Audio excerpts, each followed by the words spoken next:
दोस्तों, रामानंद सागर के रामायण का कोई भी सीन आप उठा लीजिए, इतना मेहनत और काबिलियत से बनाया गया है कि उस सीन देखने के बाद दर्शक आज भी मंत्रमुग्ध हो जाते हैं।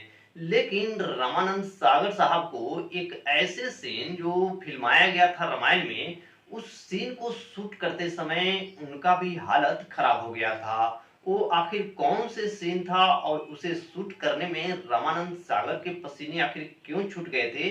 चलिए आज हम आपको इसी के बारे में बताने वाले हैं। दोस्तों, जिस सीन की हम चर्चा करने वाले हैं वो सीन था कुंभकर्ण वध। कुंभकर्ण वध सीन को दिखाना रामानंद सागर के लिए बहुत बड़ी चुनौती थी। क्यों?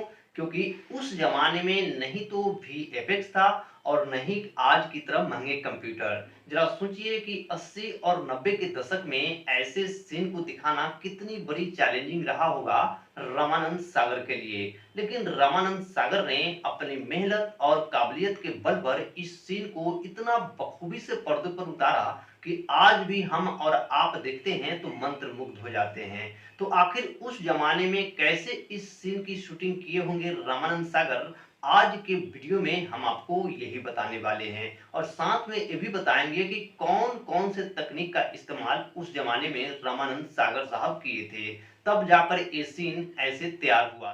दरअसल रामानंद सागर साहब अपने रामायण में कुंभकर्ण वध दिखाने के लिए दोस्तों दो तरह के टेक्निक का इस्तेमाल किए थे। सबसे पहला जो टेक्निक था वो था क्रोमा, और दूसरा जो टेक्निक था वो था पेरिस ऑफ प्लास्टर। अब समझते हैं कि दोनों टेक्निक का यूज करके कैसे रामानंद सागर साहब जो हैं वो कुंभकर्ण वध को दिखाए थे। तो दोस्तों, क्रोमा जो होता है, पहले इसको समझ लेते हैं क्या होता है। क्रोमा जो है यह एक वीडियो एडिटिंग टूल्स है जिसकी मदद से किसी भी वीडियो को एडिट करके उसके बैकग्राउंड को बदल सकते हैं। ये तो समझ में आ गया।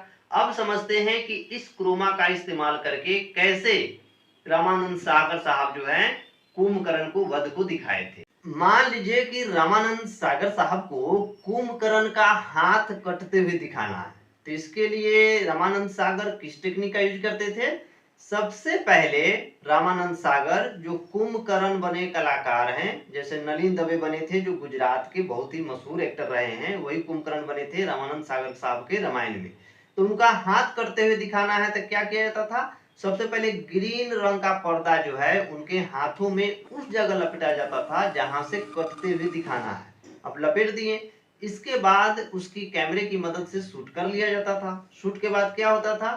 वीडियो को एडिटिंग करते समय क्रोमा का विशेष इफेक्ट देकर उसको हाथ कटते हुए सीन बनाया जाता था, जो देखने वाले दर्शकों को लगता था कि अरे बाप रे, रियल में जो है कुंभकर्ण का हाथ कट गया है। लेकिन ये तो क्रोमा इफेक्ट का कमाल था, वास्तव में ऐसा नहीं होता था। दोस्तों, रामायण में जो सबसे बड़ा चैलेंजिंग सीन था शूट करना वो था कुंभकर्ण के सर कटने वाला सीन। इसके लिए किस टेक्निक का इस्तेमाल किए होंगे रामानंद सागर साहब? तो इसके लिए पेरिस ऑफ प्लास्टर टेक्निक का इस्तेमाल किया गया था। इसमें क्या हुआ था कि कुंभकर्ण बने कलाकार जो नलिन देव थे उन्हीं का हूबहू पेरिस ऑफ प्लास्टर से पुतला तैयार किया गया था, और पुतला के सर पर मुकुट पहना दिया गया।